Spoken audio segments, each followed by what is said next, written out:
नमस्कार, सुप्रभात। स्वागत है आप सभी का। मैं हूं आपके साथ प्रीति सिंह। आप देख रहे हैं सुबह 9 बजे। आइए शुरुआत करते हैं मुख्य समाचारों के साथ। केरल में भीषण बाढ़ को केंद्र ने घोषित किया गंभीर प्राकृतिक आपदा। मुख्यमंत्री पिनराई विजयन ने आज बुलाई सर्वदलीय बैठक। सरकार के सामने पुनर्वास बड़ी चुनौती। सेना ने कहा स्थिति सामान्य होने तक जारी रहेगी मदद।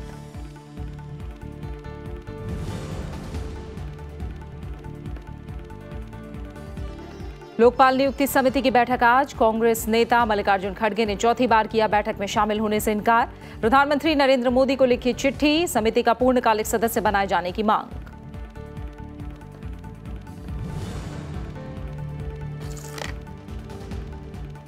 अफगानिस्तान में तालिबान के कब्जे से छुड़ाए गए 149 बंधक, रिहा कराए गए लोगों में महिलाएं और बच्चे भी शामिल। कुंदूज प्रांत से सोमवार को किया गया था अगवा।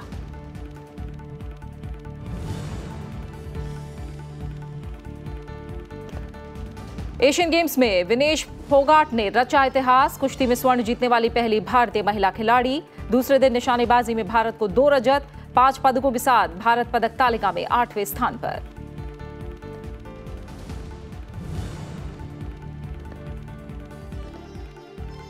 और ट्रेंट ब्रिज टेस्ट में टीम इंडिया की स्थिति मजबूत। कप्तान कोहली के शानदार 103 रनों की बदौलत खड़ा किया विशाल स्कोर। मेजबान टीम लक्ष्य से 498 रन दूर। 5 मैचों की सीरीज में इंग्लैंड 2-0 से आगे।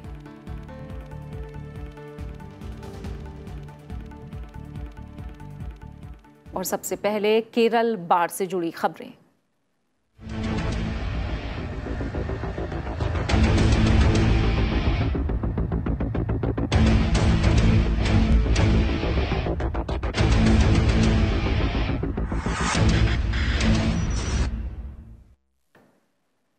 केरल के मुख्यमंत्री पिनराई विजयन ने राज्य में जारी राहत और बचाव के कामों की समीक्षा के लिए आज सर्वदलीय बैठक बुलाई है। इस दौरान केंद्र मदद से केरल में चलाए जा रहे राहत कामों और लोगों की जरूरतों पर चर्चा होगी। साथ ही बाढ़ के बाद राज्य के सामने आने वाली चुनौतियों पर भी विचार किया जाएगा, जिनमें स्वास्थ्य, पुनर्वास और लोगों के फिर से रहने की व्यवस्था जैसी परेशानियां शामिल हैं। बाढ़ की स्थिति पूरी तरह सामान्य होने के बाद बाढ़ पीड़ितों को इन्हीं तरह की समस्याओं से जूझना पड़ेगा।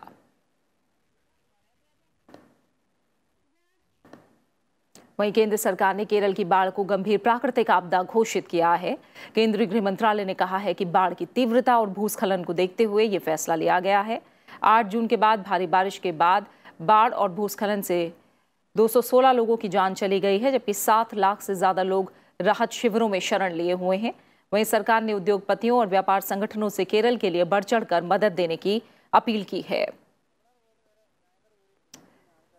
वाणिज्य और उद्योग मंत्री ने इसकी जानकारी दी है। उन्होंने कहा कि DIPP को इस संबंध में सभी उद्योगपतियों और कारोबारी संगठनों से बात करने के लिए कहा गया है।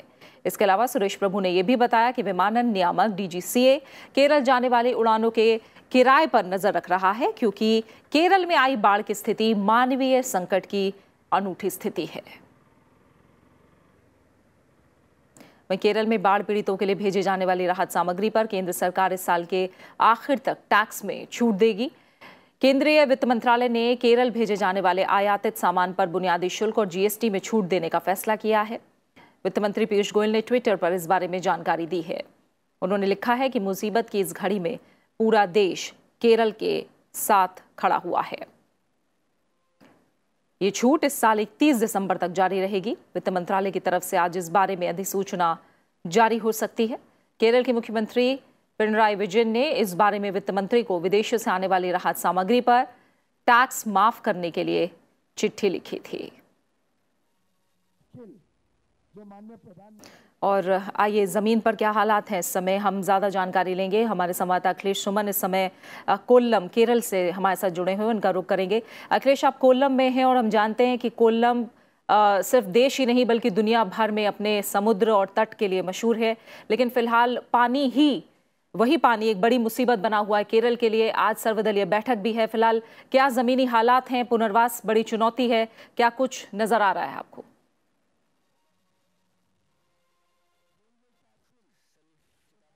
बिल्कुल प्रीति, जिस तरह के आप जानते हैं कि चेंगानूर इलाका जो है सबसे ज़्यादा प्रभावित हुआ है चेंगानूर और कोटिनार एरिया। मैं अभी चेंगानूर से 11 किलोमीटर दूर हूँ, कोल्लम से थोड़ा आगे बढ़ गया, और जो हालात हैं जो हम सुन रहे हैं उसमें ये स्थिति हुई है कि अभी भी तकरीबन कह सकते हैं कि 5 से 7% लोग अभी भी फंसे हुए हैं पानी में कई जगहों पे। और जहाँ तक उनको निकालने की बात है तो वे स्थानीय लोगों और ख़ास करके जो मछुआरे हैं उन्हीं की मदद से निकाले जा सकते हैं, क्योंकि वे इलाके ऐसे हैं जो काफ़ी दुर्गम हैं और उनके बारे में बहुत पता नहीं चलता, और इसलिए उन लोगों को निकालने की कोशिशें अभी जारी है। लेकिन दूसरी तरफ जहाँ जहाँ से पानी निकल रहा है धीरे धीरे, जहाँ पानी रुका हुआ था उस जगह पे अब स्थिति ये हो गई है कि घरों में कीचड़ भरे हुए हैं, और उसके बाद मच्छर हैं, वो कई जगह तो कीड़े मकोड़े भी पड़े हुए हैं। तो ऐसे में पूरा डिसइंफेक्ट करना, जो जिसे कहते हैं कि सफाई करना, सबसे ज़रूरी काम हो गया है।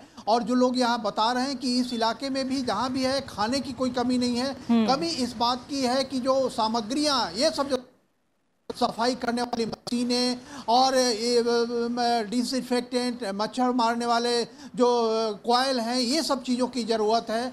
और जो आज मैंने सुना कि आज तकरीबन एक सेंट्रल टीम जा रही है जो मैं बता रहा हूँ चेंगानूर में, जो स्थानीय युवकों को भी ट्रेनिंग देंगी और इस तरह से प्रयास करेंगे कि एक दिन में कम से कम 5 घरों को साफ करने की ट्रेनिंग हो जाए, इतनी बड़ी टीम बनाई जाए। क्योंकि घरों में न सिर्फ अब लोगों के मकान कई जगह टूट गए हैं, या ऐसे भी है जो बचे हुए हैं उनके अंदर क्या स्थिति है, किस तरीके से उनको साफ किया जा सकता है।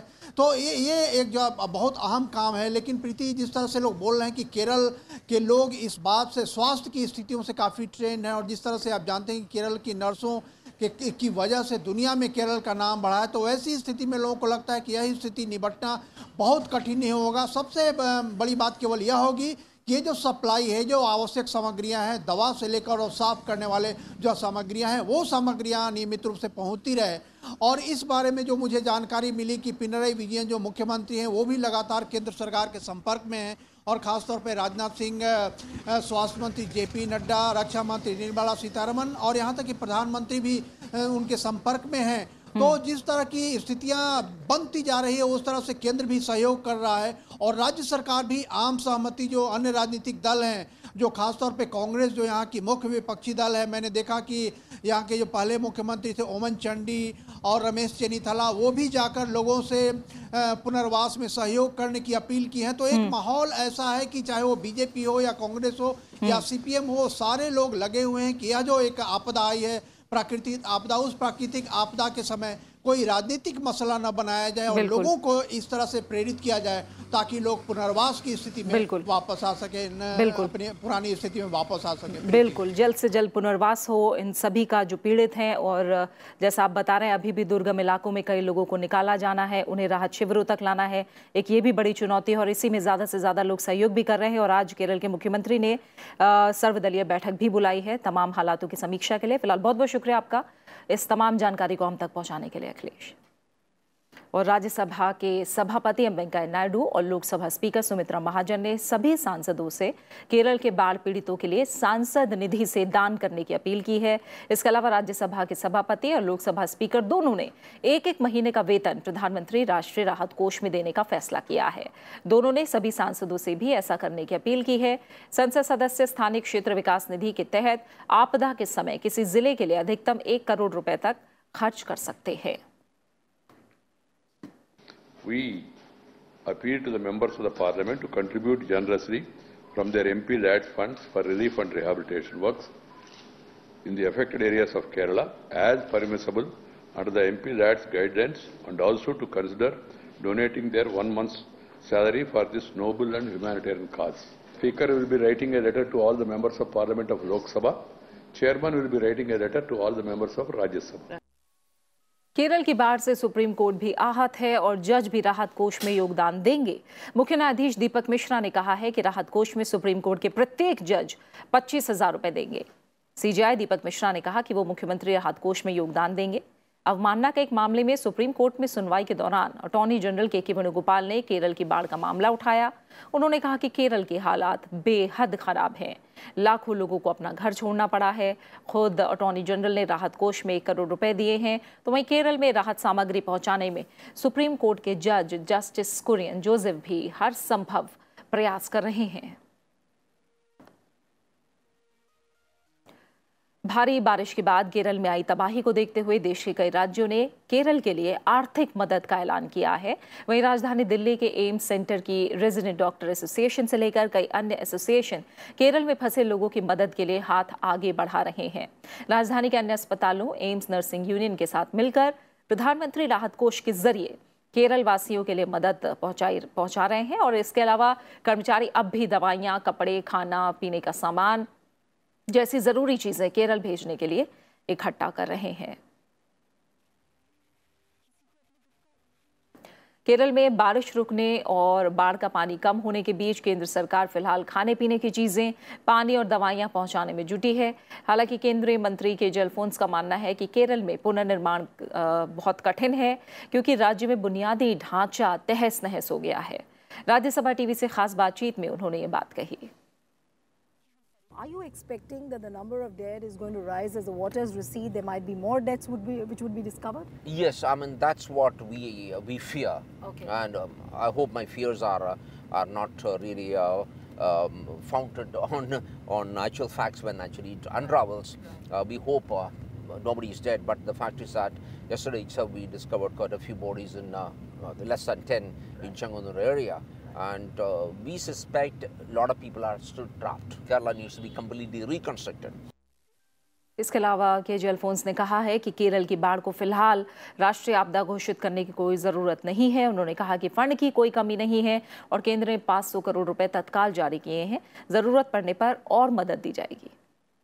Yes, see what the Prime Minister and the Home Minister have released 500 crores by the Honorable Prime Minister and 100 crores from by the Honorable Home Minister, and before that 180 crores was released. Right. All this is for immediate relief. In fact, Centre has provided an advance amount to the state government, and as and when they see that it's going to get exhausted, they ask for advance and we provide. There is absolutely no problem with money. So there is no need for declaring the present disaster as a natural calamity. That's not an issue at all. और केंद्रीय पर्यटन मंत्री KJ Alphons से ये खास बातचीत आप देख सकते हैं हमारे कार्यक्रम टू द पॉइंट में बुधवार रात 10 बजे।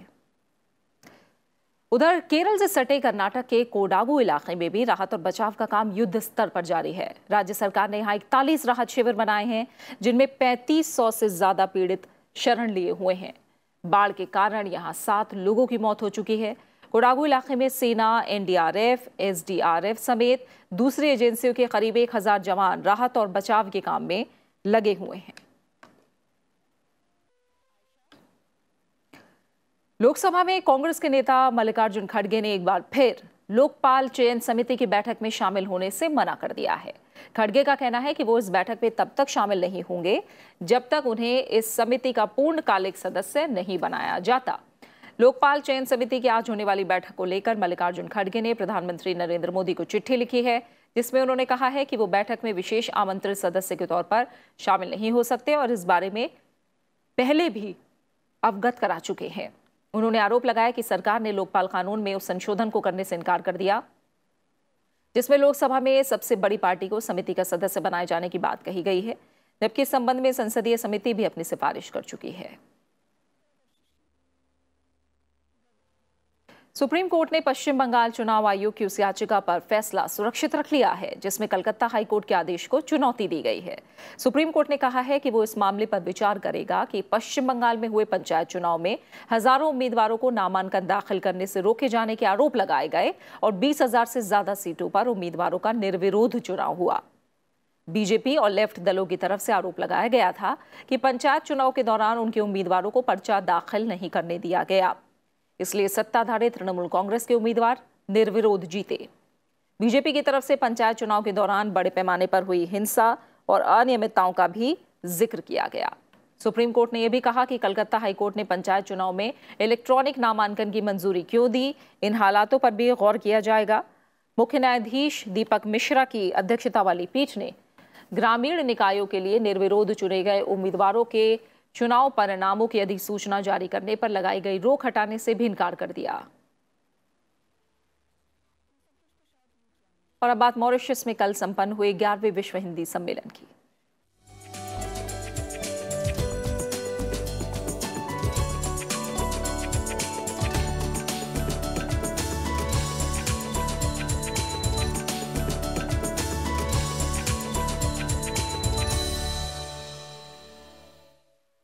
हिंदी को विश्व भाषा के रूप में प्रतिष्ठापित करने के संकल्प के साथ 11वें विश्व हिंदी सम्मेलन का कल समापन हो गया।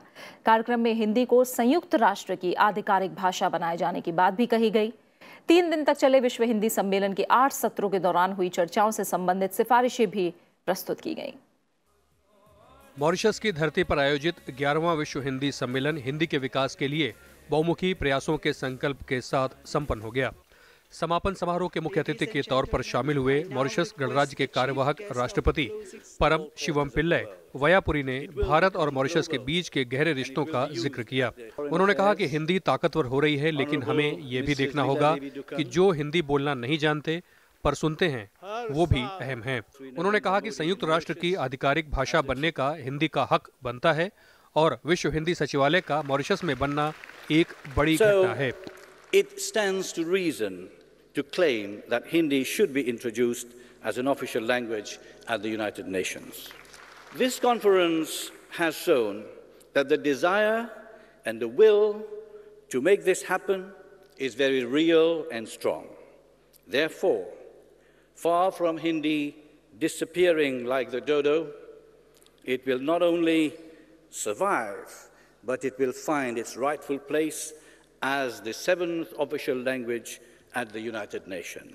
मॉरिशस के मार्गदर्शक मंत्री और दिग्गज नेता अनिरुद्ध जगन्नाथ ने हिंदी को भारतीय संस्कृति की आत्मा कहा। उन्होंने कहा कि हमारे पूर्वजों ने भारत से आकर खून पसीने से मॉरिशस को गढ़ा। अन्य भाषाओं की तरह अब समय आ गया है कि हिंदी को भी अंतर्राष्ट्रीय मंच पर अपना बराबर स्थान मिले। इसके लिए मॉरिशस प्रतिबद्ध है। विदेश राज्य मंत्री एमजे अकबर ने धन्यवाद ज्ञापन देते हुए कहा कि हिंदी अब विश्व भाषा बन गई है। समारोह के दौरान सम्मेलन में 8 सत्रों में हुई चर्चाओं की सिफारिशों को भी हिंदी विद्वानों ने सम्मेलन के सामने रखा। आज मानव शक्ति के नाम पे हिंदी आगे बढ़ रही है और ये जो इसका बहुत ही खामोशी के साथ जो बढ़ना है, ये मैं समझता हूँ कि ये बहुत आगे निकल जाएगा और शायद इसी चीज को देख के बहुत लोग जो हम नहीं देख पा रहे हैं, दुनिया देख रही है। मॉरिशस में तीसरी बार विश्व हिंदी सम्मेलन हुआ है। इस सम्मेलन में हिंदी के भविष्य और तकनीक समेत कई अहम सवाल उठे, लेकिन कुल मिलाकर ये सम्मेलन कई मायनों में बेहद सफल और सार्थक माना जा रहा है। मॉरिशस में भले ही 11वें विश्व हिंदी सम्मेलन का औपचारिक रूप से समापन हो गया है, लेकिन यहाँ से छोड़े गए कुछ मुद्दे ऐसे हैं जो कि हिंदी आकाश पर हिंदी प्रेमियों के बीच में लगातार छाए रहने वाले हैं। और यहीं पर सम्मेलन में जहाँ तमाम संकल्प लिए गए, वहीं दूसरी ओर यह सिफारिश की गई कि संयुक्त राष्ट्र में हिंदी को आधिकारिक भाषा बनाने की दिशा में लगातार पहल और प्रयास जारी रखना चाहिए और इसे राष्ट्रभाषा बनाने की दिशा में भी सोचने की जरूरत है। कैमरामैन नीलेश पांडे के साथ Arvind Kumar Singh, Rajya Sabha TV, Mauritius. Mauritius में विश्व हिंदी सम्मेलन को लेकर हमारे संवाददाता अरविंद कुमार सिंह ने लेखक, गीतकार और सेंसर बोर्ड के अध्यक्ष प्रसून जोशी से खास बात की। हम ऐसे युग में जी रहे हैं जहां एक दूसरे से जुड़ा रहना इतना मुश्किल नहीं है। एक समय ऐसा था कि लोग अलग थलग पड़ जाते थे और जो आज तकनीक ने किया है वो हमें एक दूसरे से जोड़ दिया है। अब इस जोड़ने के बाद हम अगर हिंदी भाषा से जो प्रेमी हैं, जो हिंदी भाषा से जुड़े हुए लोग हैं, अगर इस जुड़ाव का सही अर्थ समझें और उसका सही प्रयोग करें तो मुझे विश्वास है कि हम हिंदी का सही स्वरूप लोगों तक पहुंचा सकते हैं। रही बात प्रासंगिकता जो इस समारोह की थी, इस आयोजन की थी, मुझे लगता है ये बहुत ही आवश्यक आयोजन था और कई ऐसे विषयों पर जिस पर हम प्रतिदिन चर्चा नहीं कर पाते हैं और जब हम वापस भारत जाते हैं, अपने देश में जाते हैं, तो बहुत सी ऐसी समस्याएं होती हैं जो एकदम से आपका ध्यान आकर्षित कर लेती हैं और हिंदी भाषा के स्वरूप और हिंदी भाषा के भविष्य जैसी जो बात है वो कहीं खो जाती है, क्योंकि और समस्याएं जो हैं आपका ध्यान खींच लेती हैं। तो इसलिए साथ मिलकर बैठकर इन चर्चाओं को करना कहीं ना कहीं अवचेतन में लोगों के रह ही जाती है, वो जाते हैं वापस। मुझे सिर्फ इस बात की चिंता रहेगी कि यहाँ से जाने के बाद हम उन बातों को भूल ना जाएं जो हमने यहाँ पे की हैं, और लगातार उस पर छोटी गोष्ठियाँ हों, चाहे एक प्लान बने कि किस तरह से अब जो हमने जो निर्णय लिए थे उनको किस तरह से उनका कार्यान्वयन होना है, उस पर चर्चा होना जरूरी है और उस पर एक प्लान होना जरूरी है। विदेश मंत्री सुषमा स्वराज ने मॉरिशस में रहने वाले भारतीय मूल के लोगों को कल OCI कार्ड दिए। इस मौके पर सुषमा स्वराज ने कहा कि गिरमिटिया देशों में मॉरिशस ऐसा पहला देश है जिसे ये सुविधा दी गई है। चलिए मॉरिशस से नई शुरुआत करते हैं और पीढ़ियों का मामला ही हटा देते हैं, और जो भी पीढ़ी हो, 5वीं 6वीं 7वीं, अगर उनके पुरखे भारत के थे तो अगर वो परदादा थे या उसके बड़े और परदादा थे, वो चौथी पीढ़ी, 5वीं पीढ़ी, 6ठी पीढ़ी हो, लेकिन उनको OCI कार्ड देना चाहिए। तो सभी गिरमिटिया देशों में मॉरिशस पहला है जिसको ये सुविधा प्रदान की जा रही है। पूर्व प्रधानमंत्री अटल बिहारी वाजपेयी की याद में कल दिल्ली में सर्वदलीय प्रार्थना सभा का आयोजन किया गया। इसमें प्रधानमंत्री नरेंद्र मोदी ने भी शिरकत की। साथ ही राज्यसभा के उपसभापति हरिवंश, गृह मंत्री राजनाथ सिंह, कई केंद्रीय मंत्री, राज्यसभा में नेता विपक्ष गुलाम नबी आजाद, बीजेपी अध्यक्ष अमित शाह, पार्टी के वरिष्ठ नेता लालकृष्ण आडवाणी, RSS प्रमुख मोहन भागवत समेत सत्ता पक्ष और विपक्ष के कई नेता मौजूद थे। इस मौके पर नेताओं ने पूर्व प्रधानमंत्री के साथ रहे अपने अनुभवों को साझा किया। प्रार्थना सभा में अटल बिहारी वाजपेयी के आदर्शों पर चलने पर जोर भी दिया गया। वे अटके नहीं, रुके नहीं, और जो कोई साथ नहीं चलने को तैयार था, देश की राजनीति में एक बहुत बड़ा बदलाव आया और भारत जैसे लोकतंत्र में रीजनल एस्पिरेशंस को ऑनर करते हुए सबको साथ लेकर के चलने की प्रक्रिया को प्रारंभ हुआ, और आज देश उन दो दिशा में लोकतंत्र को मजबूत बना रहा है, जहां कुछ दल एक जगह पर इकट्ठे हुए हैं, कुछ दल दूसरी जगह पर इकट्ठे हुए हैं, लेकिन इसको सफलतापूर्वक पार करने का काम वाजपेयी जी के दीर्घ दृष्टि के कारण हुआ था। अटल जी ने जो कुछ हमको सिखाया, जो कुछ हमको दिया, उसको ग्रहण करके हम अपना जीवन बिताएं। जितनी मात्रा में हम ये कर सकेंगे उतना हम एक प्रकार से जो संस्कार हमने राष्ट्रीय स्वयंसेवक संघ से पाए हैं, वो हमने उन संस्कारों को हमने कार्यान्वित किया, ये हमको मन में संतोष होगा। काल के कपाल पर लिखता मिटाता हूं, गीत नया गाता हूं, गीत नया गाता हूं। अटल जी ऐसे थे, काल के कपाल पर नया गीत लिखने वाले। ऐसे व्यक्ति भौतिक रूप से गए हो, पर वे हमेशा हमारे बीच रहेंगे। हमारी विनम्र श्रद्धांजलि। अपनी पार्टी से हटकर अगर हमने किसी का भाषण सुना है तो वो अटल जी का भाषण सुनने के लिए आते थे।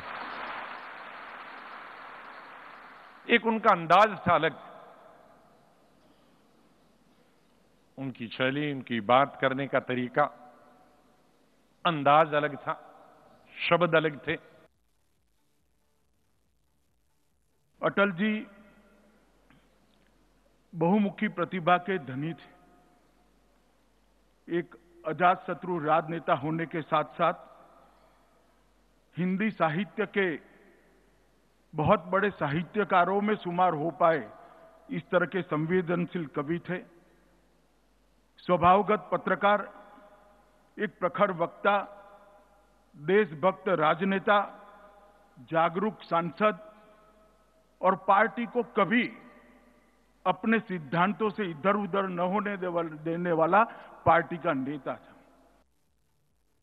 उनके विचारों के रूप में, उनके जीवन के इन किस्सों के रूप में, और उसमें से मिलने वाले अच्छे आदमी के व्यवहार के पाठों के रूप में वो पहले भी थे, आज भी है और सदा के लिए रहेंगे, क्योंकि ऐसे लोगों से ही मेरा भारत महान बनेगा। इस बात को हम समझें।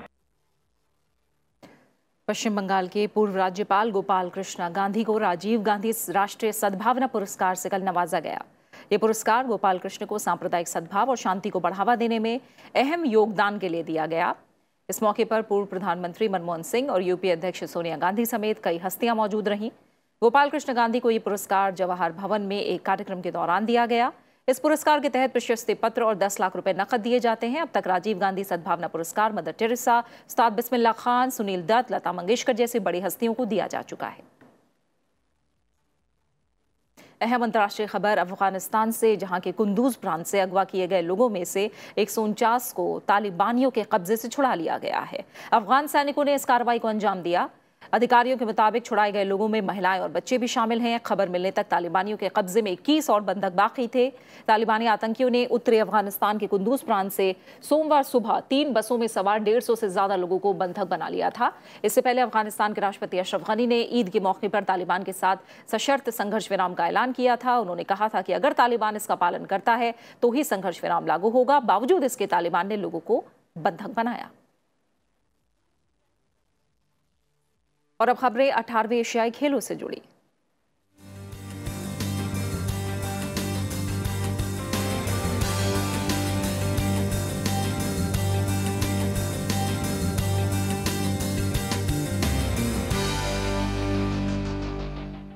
इंडोनेशिया में चल रहे 18वें एशियाई खेलों में भारतीय खिलाड़ियों ने शानदार प्रदर्शन किया है। पहलवान विनेश फोगाट ने महिलाओं की 50 किलोग्राम फ्री स्टाइल कुश्ती में गोल्ड जीतकर इतिहास रच दिया है। वो एशियाई खेलों में गोल्ड जीतने वाली पहली भारतीय महिला पहलवान बन गई हैं। वहीं ट्रैप शूटिंग में लक्ष्य शिरान ने सिल्वर मेडल जीत लिया है। लक्ष्य ने 50 में से 43 निशाने सही लगाए, जिससे वो दूसरे स्थान पर रहे। वहीं निशानेबाज दीपक कुमार ने 10 मीटर एयर राइफल स्पर्धा के फाइनल में 247.7 अंक हासिल करके सिल्वर मेडल जीता। 18वें एशियाई खेलों में भारत की झोली में अब तक 2 गोल्ड, 2 सिल्वर और 1 ब्रॉन्ज मेडल समेत 5 पदक आ चुके हैं। प्रधानमंत्री नरेंद्र मोदी ने विनेश फोगाट को गोल्ड मेडल जीतने पर बधाई दी है। प्रधानमंत्री ने कहा कि विनेश फोगाट की जीत से भारत में खुशी का माहौल है। विनेश फोगाट की सफलता आने वाले एथलीट्स को प्रेरित करेगी। इसके अलावा प्रधानमंत्री ने और पदक विजेताओं को भी बधाई दी। खेल मंत्री राज्यवर्धन सिंह राठौड़ ने भी विनेश फोगाट को शानदार जीत की बधाई दी है। और अब एक नजर पदक तालिका पर।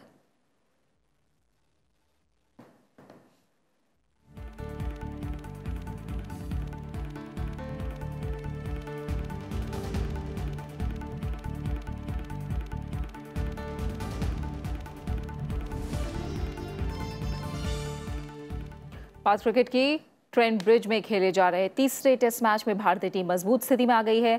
भारत ने मेजबान इंग्लैंड को 521 रनों का लक्ष्य दिया। जवाब में इंग्लैंड की टीम ने तीसरे दिन का खेल खत्म होने तक 9 ओवर में बिना विकेट गंवाए 23 रन बना लिए हैं। लिस्टर कुक 9 और केटॉन जोनिंग्स 13 रन बनाकर नाबाद हैं। इंग्लैंड अब भी लक्ष्य से 498 रन दूर है। भारतीय टीम ने अपनी दूसरी पारी में 110 ओवरों में 7 विकेट के नुकसान पर 352 रन बनाए, जबकि पहली पारी में 329 रन बनाए। दूसरी पारी में भारत की ओर से कप्तान विराट कोहली ने सबसे ज्यादा 103 रनों की पारी खेली, जबकि चेतेश्वर पुजारा ने 72 रन बनाए। 5 मैचों की टेस्ट सीरीज में पहले दोनों मैच गंवाने वाली भारतीय टीम ने इस मैच में इंग्लैंड की पहली पारी सिर्फ 161 रन पर समेट दी थी। और अब बात खास शख्सियत की। शहनाई के जादूगर भारत रत्न बिस्मिल्लाह खान की आज पुण्यतिथि है। बनारस के घाटों से उठा उनका संगीत न सिर्फ देश में बल्कि विदेशों में भी गूंजा। जब भारत स्वतंत्र हुआ तब भी उनकी शहनाई ने ही देश को आजाद होने की खबर दी थी। आइए सुनते हैं उनकी शहनाई के कुछ स्वर।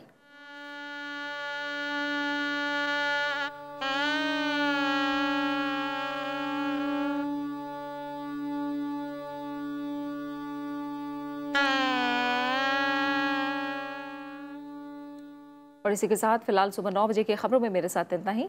आखिर में आप एक नजर डालिए देश भर में मौसम के हाल पर। नमस्कार।